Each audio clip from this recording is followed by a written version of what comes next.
Hello, everyone, and how are you doing? Welcome into our New Hampshire primary wrap up video. Uh, we're going to take a look at some of the results out of New Hampshire, reflect back, and put a big bow on the election, and my thoughts about the race somewhat in the near future. So let's get to the results. I said that Bernie Sanders would win. Of course, Bernie was the winner. I did say that I think Bernie, it would be a small win but comfortable. Um, while Bernie did win, I don't believe it was a comfortable win. There were times in the night that it looked as if Pete Buttigieg, with the right returns in the right places, could catch up and surpass Senator Sanders. I said it would be an early call. It was not an early call. I believe it was around 11 o'clock Eastern, maybe midnight Eastern. If I'm remembering correctly, when the call was made. I said that Pete would finish second. Obviously, Mayor Buttigieg finished second. I did not put it, and then I said I think the third place finish could be any combination of Amy, Joe, and Elizabeth Warren. Obviously, it did end up being Amy, Elizabeth, and Joe. I said that I thought that anything but a third place finish for Elizabeth Warren would be very damaging to her campaign. And she finished fourth. In fact, Elizabeth Warren not only finished fourth, she finished without any delegates at all coming out of New Hampshire. She finished in the single digits. She's the senator from the neighboring state. She had polled very well in New Hampshire.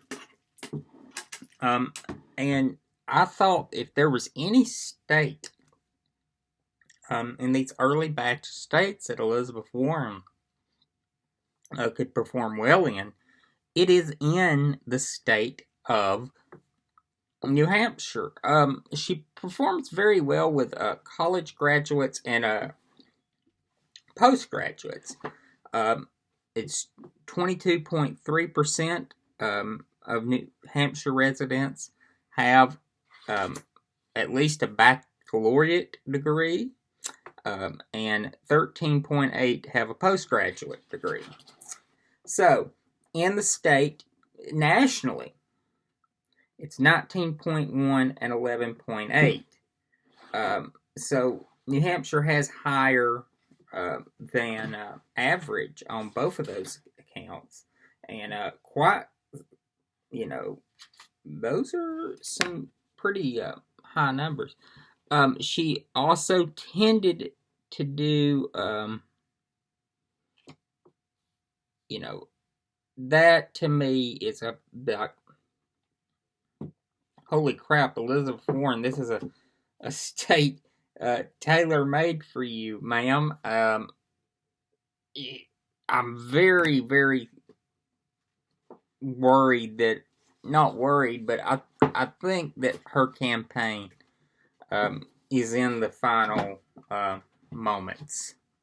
I think that the writing is on the wall. I think that if she doesn't perform well in Nevada and South Carolina, that she's pretty much done, for sure. I could not see her justification then for staying in till Super Tuesday. I can't see her justification for staying in now. If she, truly cares about this big structural change that is her mantra, then she drops out and she supports Senator Sanders, if that's what she cares about.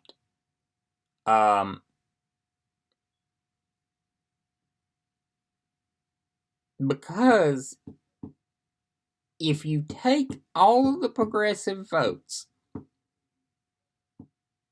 in New Hampshire, and these are the candidates that I consider the progressives: Senator Sanders, Elizabeth Warren, and Tulsi Gabbard. And before everyone gets mad, let me explain the Tulsi inclusion. Tulsi Gabbard gave the nominating speech for Bernie Sanders at the 2016 Democratic National Convention. She was a prominent supporter of his during the campaign. And when she announced her run, it puzzled so many people. Why she would be running if Bernie was running. So she's not a Bernie bro because she's a female, but she's a Bernie girl. Their totals are 113,336, or 38.21%. So, right on the cusp of 40% of Democratic primary voters in New Hampshire for voting for a progressive. Moderates, this is Joe, Amy, and Pete. 156,174, or 52.65%. They got a majority. Now, I think the moderate field is going to clear a little bit after Super Tuesday. I think you will see a major name of those three. Look at it, look at the remaining states, and say, I need to get out. However, if you have chaos, and you say, wow, chaos. Yes, chaos. All of them could stay in. But I think the media narrative will force one of them out of the race.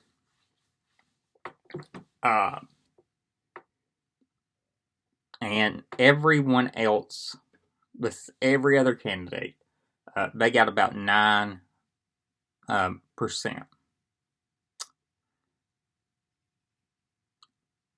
Here's something to think about. Okay?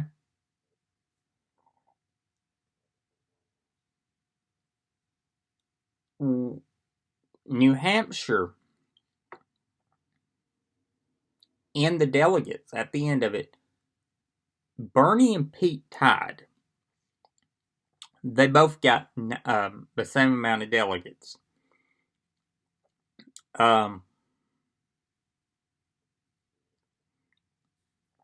Coming out. And if Amy Klobuchar had not had her late surge, you could make the argument that Pete beats Joe. But you have two strong moderates finishing second and third.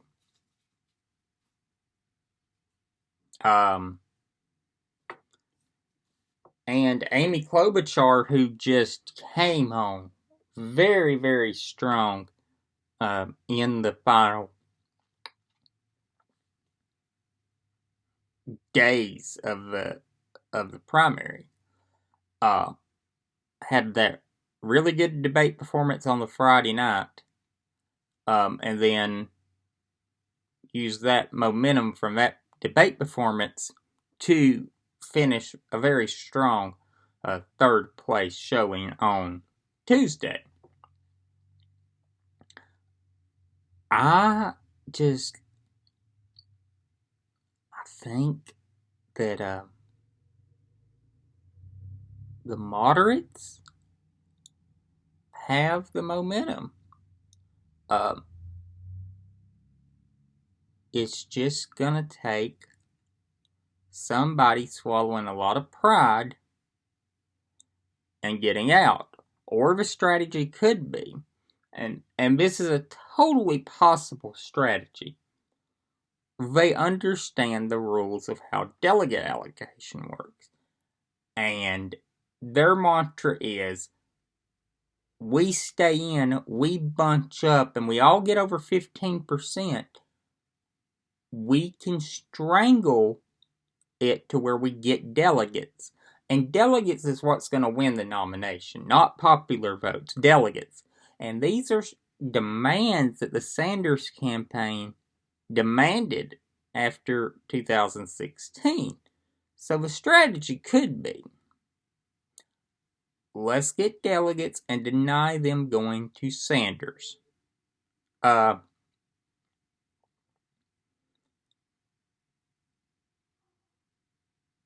That's a good strategy, but I will caution people of this.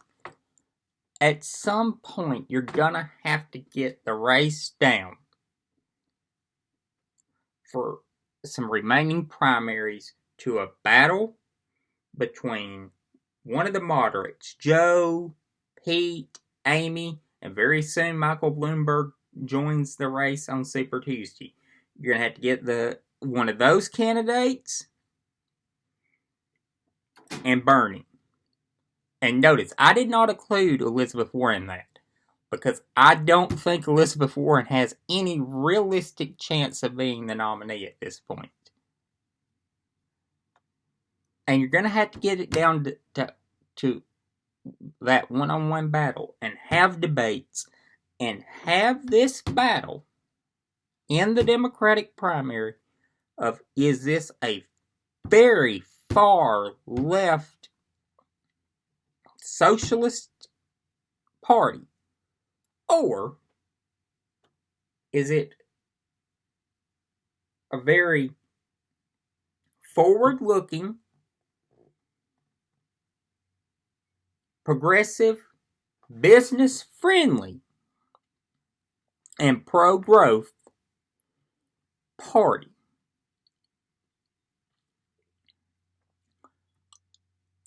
Because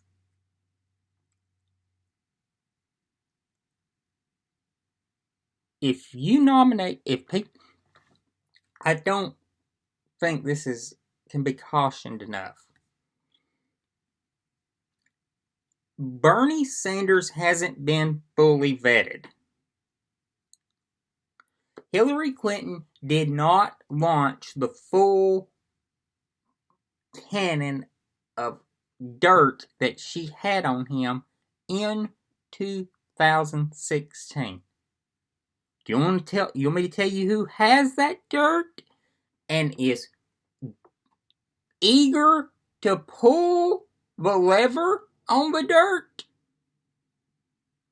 The Republican National Committee, the Donald Trump campaign. And they're going to pull the trigger. And you may have voters that are in parts of the country like Arizona and Florida, especially Florida, and in North Carolina and Michigan and Pennsylvania, that say, you know what? I don't like Donald Trump. I can't vote for this Bernie guy. so they stay home on election day. And Donald Trump rides the MAGA wave back into the White House. And they're going to pull up all of the comments that Sanders has made praising Latin American strong men left-wing dictatorships over the years. And they're going to flood the South Florida airwaves with those comments. And those voters in South Florida who are already comfortable voting for Republicans are going to turn out in waves to reject Sanders. So, Sanders, stopping him has got to be the moderates' unifying force. If you're Bernie Sanders, your argument is this: I won the most votes of the candidates who have ran so far. There may be a bunch of us, but I have won. I have won a plurality. And now you're going to try some pact making and back deal politics to deny me the nomination. I'm going to tell my voters to stay home. I'm going to pull a 2016. I'm going to pull the real trepid support of a nominee, and I'm not going to, stop my people from talking about voting third party or staying home.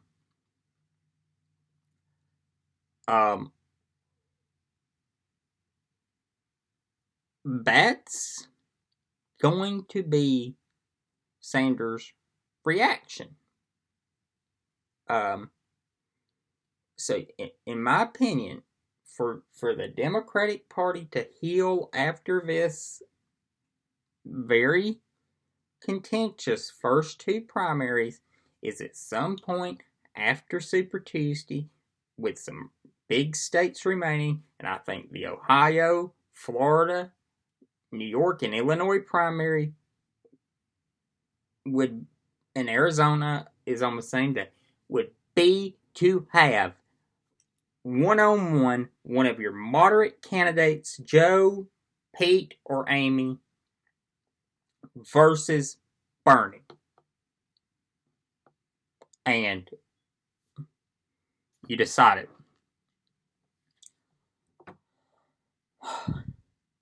I also think that it's imperative at some point in the near future,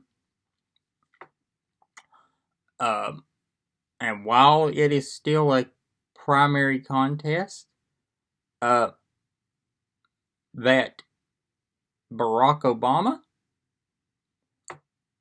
Hillary and Bill Clinton, and I would even say Jimmy Carter, all make public endorsements.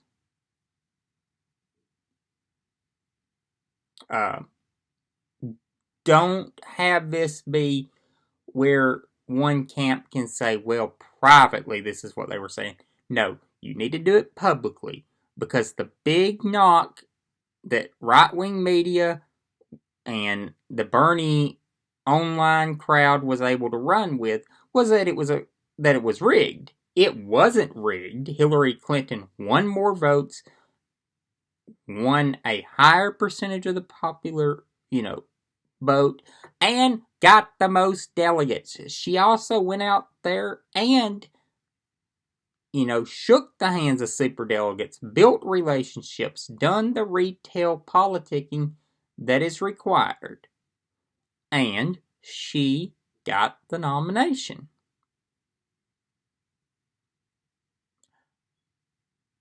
But because of,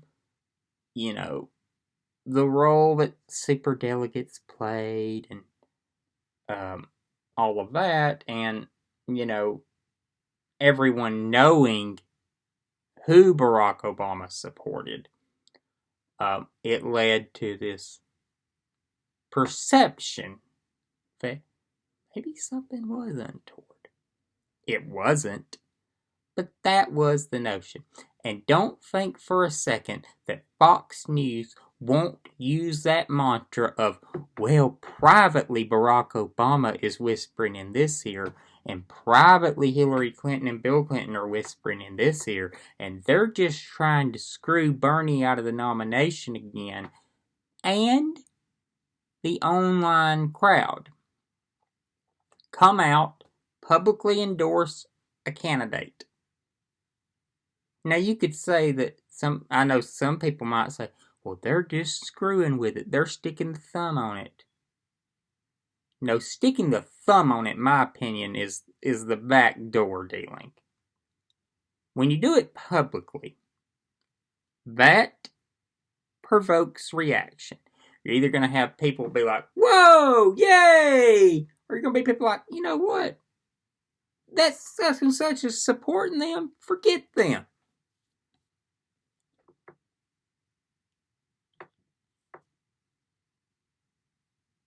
And I know that it may lead to hurt feelings because of who gets endorsed. But the overriding principle that should be the Democrats' mantra at this moment is beating Donald Trump and coming together and uniting and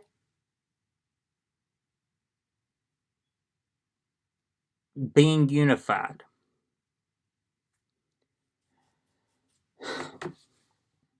So, my biggest takeaways from New Hampshire are this. Yes, the progressives won. The progressive wing of the party had a good night. Bernie Sanders won. But if you take all the progressive votes together, they're under 40%. They're right on the cusp of it, but they're under 40%. The moderates have a majority. I don't think the Democratic Party is as liberal as the media is saying. Some in the media are saying it is. But it is more progressive than it was 4 years ago. Definitely more progressive than it was 8 years ago. And 12 years ago in 2008. But that's to be expected. The Republican Party is a more conservative party than it was 4 years ago. Much more conservative than it was 8 and 12 years ago. And in some instances is not even a recognizable party that it was 20 years ago.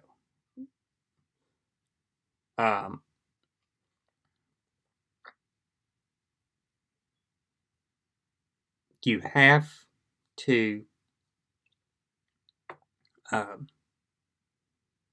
just look at the big picture. This is the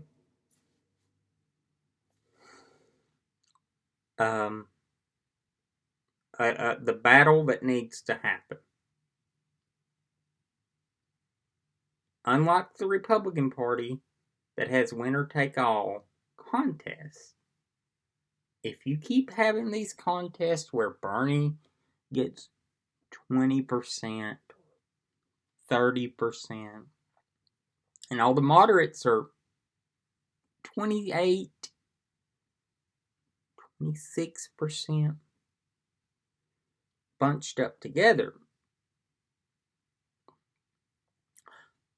the narrative is going to become that Bernie is running away with it.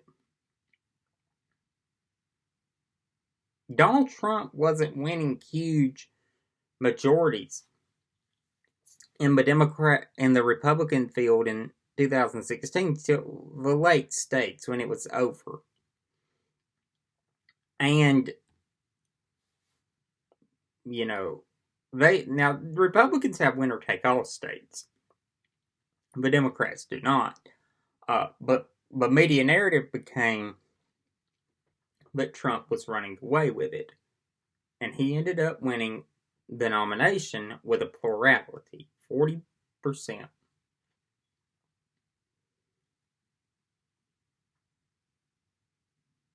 Democrats, if they're not careful, are going to get to Milwaukee.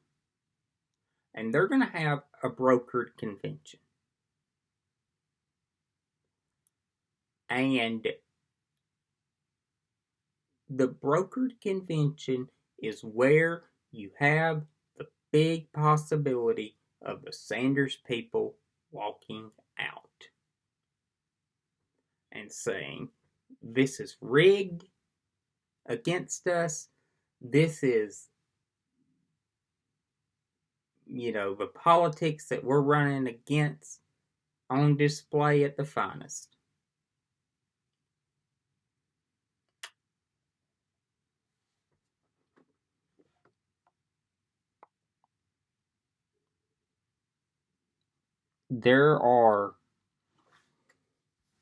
Democrats have got to have this one-on-one battle between one of the moderates, and they've got to have that moderate versus Bernie Sanders.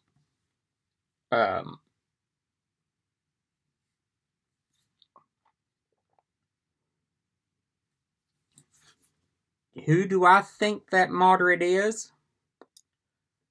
I'm not sure yet. I'm leaning one way. I need a couple of more primaries to feel confident saying it. And I also think that it's totally possible that you could see one or two of the moderates come together and say, we're the unity ticket. We're, two of the moderates coming together and saying, we're the unity ticket. Vote for us. Or one moderate saying, you know what, I'm not going to do well in this state coming up, and tell their supporters to prevent Bernie from winning this state, vote for this other moderate in the race. And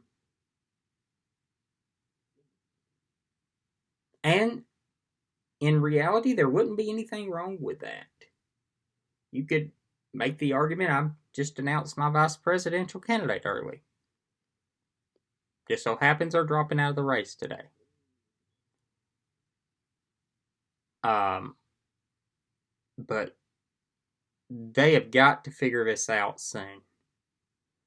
Because if you watch or pay any attention to right-wing media, they're pumping up that Bernie Sanders is all but assured the Democratic nomination.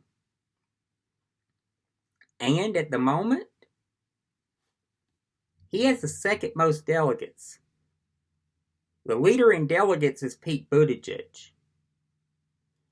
So they're being dishonest in that form. So that's my takeaway. I hope everybody has a good day.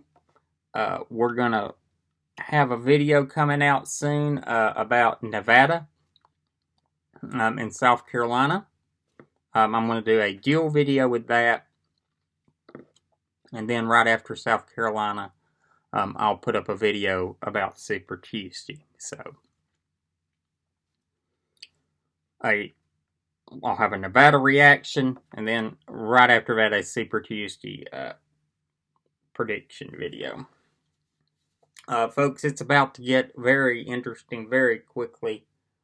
We are in a little bit of a lull because we have some time between now and Nevada. So, but you have Nevada. You have Nevada on the 22nd. A week later, you have South Carolina on the 29th. And then you have Super Tuesday on March 3rd. And I'll talk about that in some detail when we get closer to it.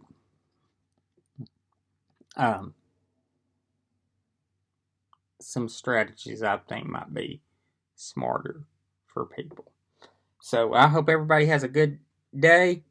Please hit the like button, the subscribe button, bell notification icon, and I'll see you later tonight for This Day in History.